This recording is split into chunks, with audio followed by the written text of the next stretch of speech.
যে টব দেখছো, এই ওদিকে রঙ্গন গাছটা, ওই রঙ্গন গাছের যত আগাছাগুলো হয়েছিল টবে, আর এদিকে হচ্ছে এই যে দোপাটি গাছগুলো।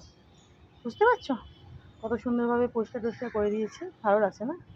এই দুটো করেছি। আর হচ্ছে মানে এই দুটো তো বললাম, এদিকে এদিকে না, এদিকে এ দুটোই রঙ্গন আর দোপাটির টব দুটো।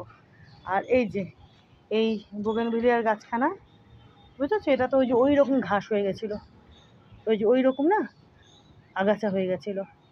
এখানে দুখানা রয়েছে, যে এখানে একখানা বোগেনভিলিয়া আর এখানে একখানা বোগেনভিলিয়া। তো এই টবটাতেও ওই রকম আগাছা হয়ে গেছিলো, তো এটাও ঠিকঠাক করেছি। আর ওই গোলাপখানা, যে দেখো কুড়ি চলে এসেছে, ওই যে ওই গোলাপখানা দেখেছো, ওই টবখানাও সুন্দরভাবে আগাছা টাগাছা পরিষ্কার করে রেখে দিয়েছি। ভালোও লাগে দেখতে, তাই না? হাওয়া দিচ্ছে সুন্দর। আর এদিকে তো দেখো, সকালে তোমাদেরকে বলেছিলাম জবা দুটো ফুটবে, ফুটেও ছিল যথারীতি।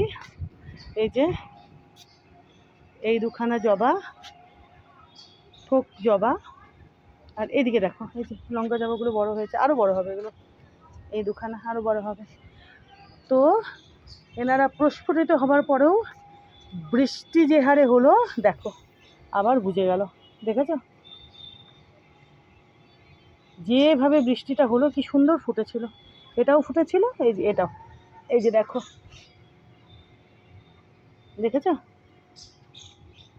এই দুটোই এরকম হয়ে গেল, আবার চুপসে গেল। আর সেই সাথে ওই জবাখানা, এই এই জবাখানা কি সুন্দরভাবে যে ফুটেছিল জানো তো। এই যে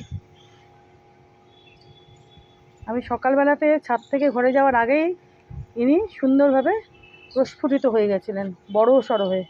কিন্তু তখন আর আমি ভিডিও করিনি, কেননা ভিডিও টিডিও একবার করা হয়ে গেছিলো, আর করার ইচ্ছে হলো না। ভাবলাম যে বিকেলবেলা এসে তখন তোমাদেরকে দেখাবো।